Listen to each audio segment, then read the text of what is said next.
当地乡村地区孩子们那种嬉戏的样子。而且呢，这首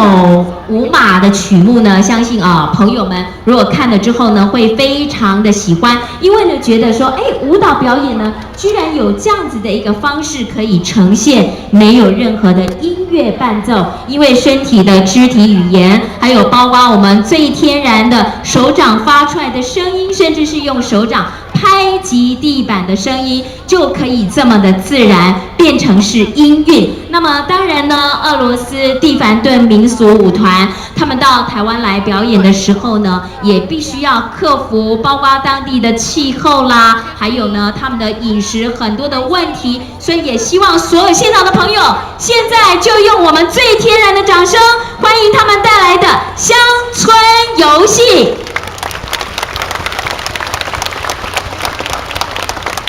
哦。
谢谢，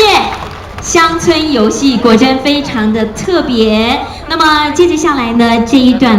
也就是我们手风琴老师自己单独的独奏，特别为大家介绍一下，手风琴老师呢，他们在当地是获得了6届的国际手风琴大赛的冠军，而且今天晚上呢，要为大家带来一段俄罗斯传统的歌曲，掌声欢迎他。